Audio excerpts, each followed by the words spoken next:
Do you get the fear of being caught? If you're looking at indecent images of children or thinking about it, you've got good reason to.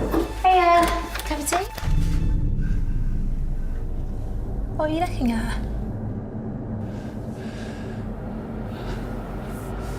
What were you looking at? Get help before it's too late.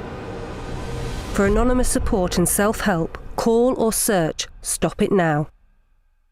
Okay, so this video has been made by a very well-renowned charity called Stop It Now, and they are inviting and giving the opportunity for people who are watching child sex videos to come forward anonymously and get help and support to hopefully try and stop doing what they're doing. How do you feel about this? How do you feel about potentially helping and supporting people who watch real videos, camera recordings of children performing sexual acts on adults or adults performing sexual acts on them?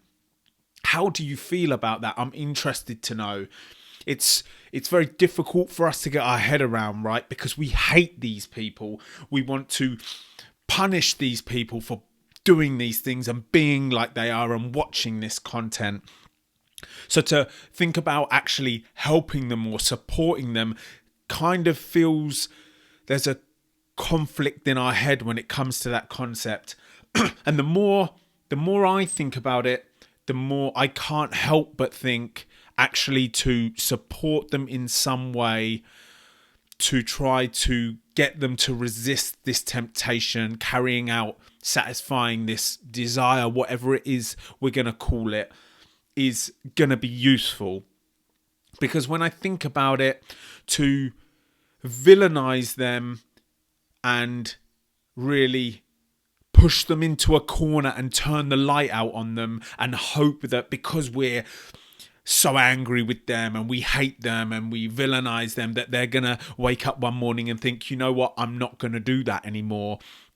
I don't think that's really going to be very productive. It may work for one or two people, but we're talking hundreds of thousands of people that are watching this type of content online. So this suggestion or what this charity are doing of offering some kind of service for people to talk about what they're doing online and how they're behaving and possibly to stop that behavior, I'm going to have to say maybe it's going to do some good. I reckon there are, a percentage, right? So let's take everybody that watches this type of material online. I reckon a percentage of them just don't want to stop and they think that it's all right and they don't care. But I'm going to guess there is a percentage of them that keep getting pulled towards this thing that they want to, that they're getting something from, but they kind of wish they could get away from it, and maybe they're the type of people that this charity are targeting.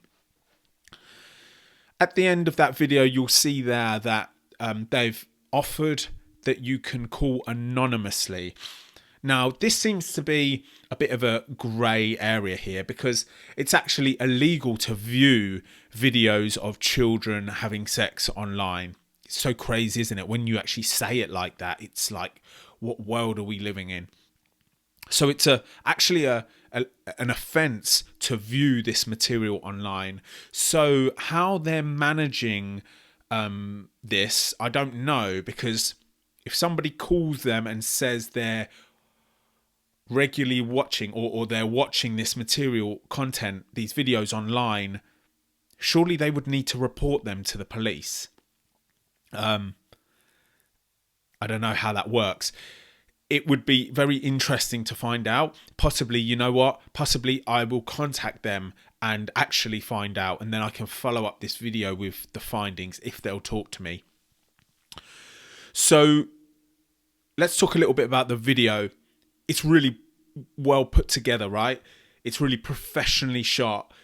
They've obviously have a good budget for this, and it's engaging, it's straight to the point, it's short, it's snappy, and I'm just really pleased that content of this quality is being made. It's everything that I'm aiming for with my work. I want to move towards this type of quality. That's what I'm striving for. That's what I'm aiming for. I'm very pleased that they shut down the stereotype of people who watch these kind of videos being old, creepy, sad, lonely men sitting behind their computer. This guy was a 35-year-old guy and he has a wife, possibly a family. So kind of they've tried to portray it like your everyday man. I'm really pleased with the production and the concept, and I'm just pleased that people are making content like this around this subject. So this is not the only video that they've made, little short snappy video. They've actually got a collection on their YouTube channel which is called Stop It Now UK Ireland. Check it out if you want to see more of their work. And I just want us to go through another one of their videos. It's another 30-second clip, and it's coming at it from a slightly different angle. So let's check that out now. Do you get the fear of being caught? If you're looking at indecent images of children or thinking about it, you've got good reason to. Wait, mate, I'm just heading out. We watching? Nah, nothing. Get help before it's too late. For anonymous support and self-help, call or search Stop It Now. Okay, so that's another good one. Again, shutting the stereotype of this being only about old, lonely, creepy men sitting behind their computer. Look, this guy was like 20. It's his housemate that's come along and questioned him on what he's doing, and it's another strong piece. It's another great production value, and I'm just again really pleased with these.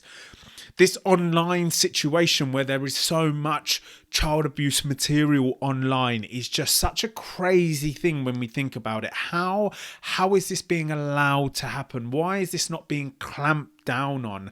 You know, we know that there is minors performing sexual acts on adults and they're being recorded and being put online.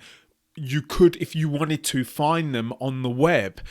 Why is this not being shut down? Why are the big platforms, the big corporate platforms that this material is appearing on not being hammered more by us as a society to clamp down on this issue? One of the big problems about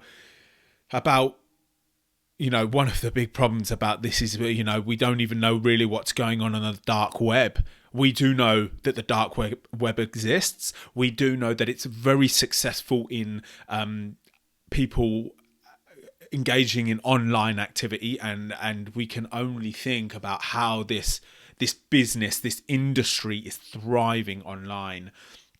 And it's just so important for us to tackle this problem of people viewing these things online, because they're not directly harming a child, because they're watching something on their screen. But we need to think deeper about it than that, because indirectly they are harming a child, because they're creating a demand for this material to be created. I can only think that the people who are creating this material are making a lot of money from it. I think that people are buying these videos. I think that there will be advertising on these videos. I think actually the child abuse material, the child sex videos work actually, the way it's all set up on the dark web, I'm going to guess and be very confident in guessing that it works the same as the legal porn industry, with adverts and selling things and looking for clicks and all of this stuff. It's so scary. It's so overwhelming, actually, right? It feels so overwhelming. Like, what are we going to do about this? Are we ever going to be able to do anything about this? And often in my work, when I start allowing myself to think of the scale of the problem, I do feel overwhelmed, but that's no reason to not do anything about it. So I found these videos very encouraging from many levels. It really opens this conversation up about what are we going to do with these people? What are we going to do with the people that know they've got a problem and want help with stopping doing that? I don't think it's good enough to just think that they'll wake up one day and not do it anymore. I don't think it's good enough to leave them with that temptation and hope that they stop doing it. I think they need support.